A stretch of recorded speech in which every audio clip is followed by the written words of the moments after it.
آپ نہیں دیکھتے کہ حلال میں برکت کتنی ہے۔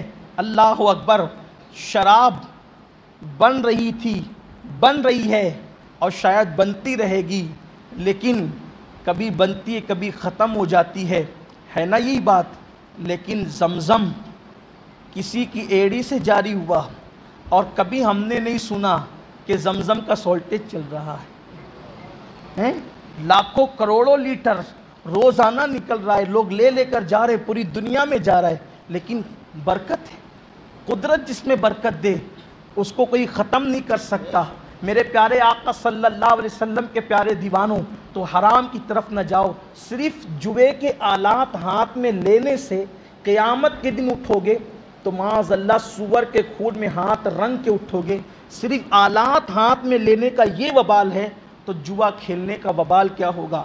جوے میں ہار گئے تو کنگال ہو گئے، اور اگر جیت گئے، جوے کے پیسے کا لباس جب تک جسم پہ ہوگا اللہ کی لعنت برسے گی، نمازیں اس پر قبول نہیں ہوگی، دعا اس پہ قبول نہیں ہوگی۔ اس پیسے سے اگر گھر بنایا ہے، جب تک وہ اینٹیں اس گھر میں باقی رہے گی لعنت برستی رہے گی۔ قبر میں چلے جاؤ گے تو بھی اس کا بھگتنا ہوگا جب تک وہ اینٹ موجود رہے گی حرام کے پیسے کی۔ سوچا چلے اس سے حج کر لیں، جتنے قدم اس حرام کے پیسے سے چل کے جاؤ گے ہر قدم پہ گناہ لکھا جائے گا۔ سوچا چلے کسی غریب کو صدقہ کر دیں تو حرام کے پیسے کا صدقہ ایسے ہے جیسے ناپاک کپڑے کو پیشاب سے دھونے کے مترادف ہے۔ یہ ہے، آپ اندازہ کریں کتنا وبال ہے، وبال ہی وبال ہے۔ کتنے بد نصیب ہوں گے وہ لوگ کہ معاذ اللہ جن کو کفن بھی ملے تو حرام کا کفن۔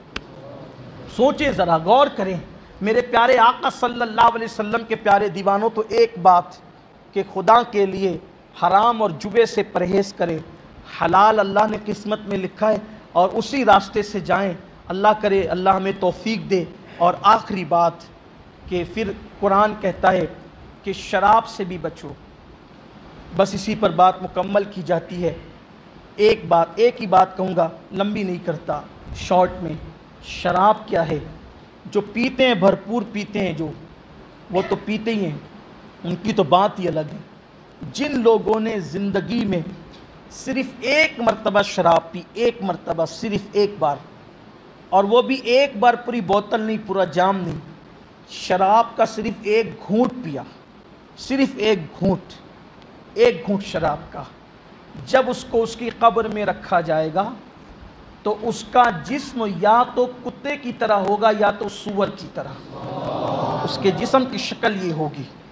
اور اس کو صحابہ کرام نے اپنی آنکھوں سے دیکھا بھی، صحابہ کرام نے اس منظر کو اپنی آنکھوں سے دیکھا بھی اور آ کر بیان بھی کیا کہ ہم ایک سفر میں تھے، اس سفر میں ہم نے دیکھا کہ ایک قبر ہے اور ایک جھوپڑی ہے، تو وہاں پر ہم نے دیکھا کہ شام کے وقت اس قبر سے ایک شخص نکلا، اور نکلنے کے بعد اس کا جسم انسان کی طرح تھا اور اس کا پورا وجود جانور کی طرح، اور بعض روایتوں میں یہ آیا ہے کہ جسم جو ہے وہ اس کا انسان کی طرح تھا اور اس کا سر جانور کی طرح تھا۔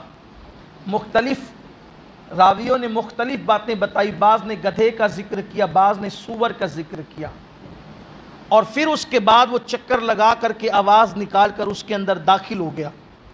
تو ہم نے سوچا کہ یہ کون ہے، تو وہاں کچھ ہمیں نظر نہیں آیا، تو ایک جھوپڑی نظر آئی، تو اس جھوپڑی کے اندر ایک خاتون چرکا برتی تھی۔ ہم نے اس سے پوچھا کہ کیا ہے یہ قبر کس کی ہے؟